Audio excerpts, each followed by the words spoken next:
ആദ്യമായി നഗരസഭയിൽ സ്ഥാനം പിടിച്ച് ബി അധികാരത്തിൽ കയറുമ്പോൾ ഒട്ടേറെ വാഗ്ദാനങ്ങൾ നൽകിയിരുന്നു. എന്നാൽ തുടക്കത്തിലെ അവർക്ക് പാളിയിരിക്കുകയാണ്.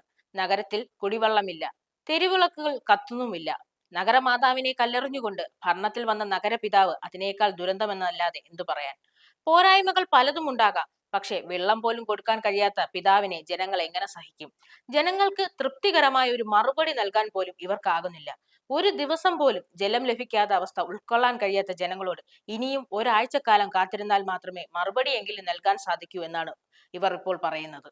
മാസങ്ങൾക്ക് മുൻപേ അധികാരത്തിൽ വരുമ്പോൾ ഏറെ വാഗ്ദാനങ്ങൾ ഇവർ നൽകിയിരുന്നു. എന്നാൽ ഒരിക്കലും നഗരവാസികൾ ഇത്രയും ബുദ്ധിമുട്ടേണ്ടി വരുമെന്ന് അവർ കരുതിയില്ല. അവർക്ക് അവകാശപ്പെട്ട ജലവിതരണമാണ് ഇവിടെ പ്രധാനമായും തടസ്സപ്പെട്ടിരിക്കുന്നത്. എന്നാൽ ജലവിതരണം തടസ്സപ്പെടുമെന്ന് ഇവർ സ്വപ്നത്തിൽ പോലും വിചാരിച്ചിരുന്നില്ല. തിരക്കേറിയ ജീവിതം ജീവിക്കുന്ന നഗരവാസികളുടെ നിയന്ത്രണം നഷ്ടപ്പെട്ടിരിക്കുകയാണ്. കൃത്യമായി ലഭിച്ചുകൊണ്ടിരുന്ന ജലം നൽകാൻ കഴിയാത്ത ഇവരാണ് എയിംസ് കൊണ്ടുവരാൻ ശ്രമിക്കുന്നത്. ഒരു നഗരസഭ കൊണ്ടുപോകാൻ കഴിയാത്ത ഇവർ സംസ്ഥാന ഭരണം കൈയാളാൻ നടക്കുകയാണ്. ജലം ആർക്കും മോഷ്ടിച്ചു കൊണ്ടുപോകാൻ സാധിക്കില്ലല്ലോ. അപ്പോൾ ജലവിതരണം നടത്താത്തതിന് കൃത്യമായ കാരണം നൽകേണ്ടത് ഇവരുടെ ചുമതലയിൽപ്പെട്ടതാണ്.